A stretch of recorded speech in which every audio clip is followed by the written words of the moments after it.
Sebuah video perbuatan tak senonoh dilakukan pasangan muda-mudi di Kabupaten Nrekang beredar di media sosial Selasa 20 April 2021. Parahnya, lokasi video berdurasi 29 detik itu diketahui terjadi di anjungan wisata Sungai Mata Alo, Kota Nrekang.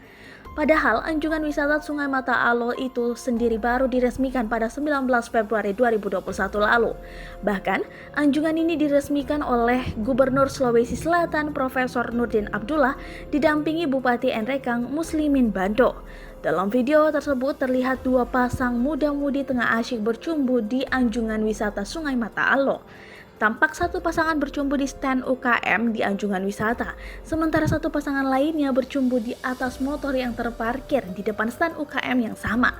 Video itu pun viral dan menuai kecaman dari sejumlah warga, apalagi perbuatan itu diduga dilakukan dalam bulan suci Ramadan.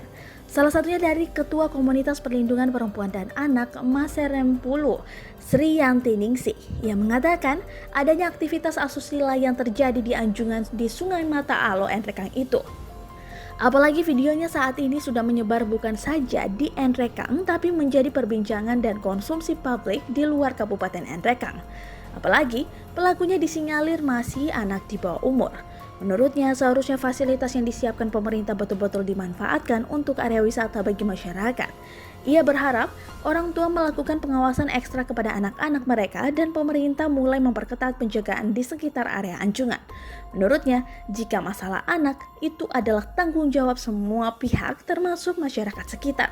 Namun ada yang punya peran penting dalam membentuk watak anak hingga tumbuh menjadi pribadi yang baik, yaitu orang tua mereka.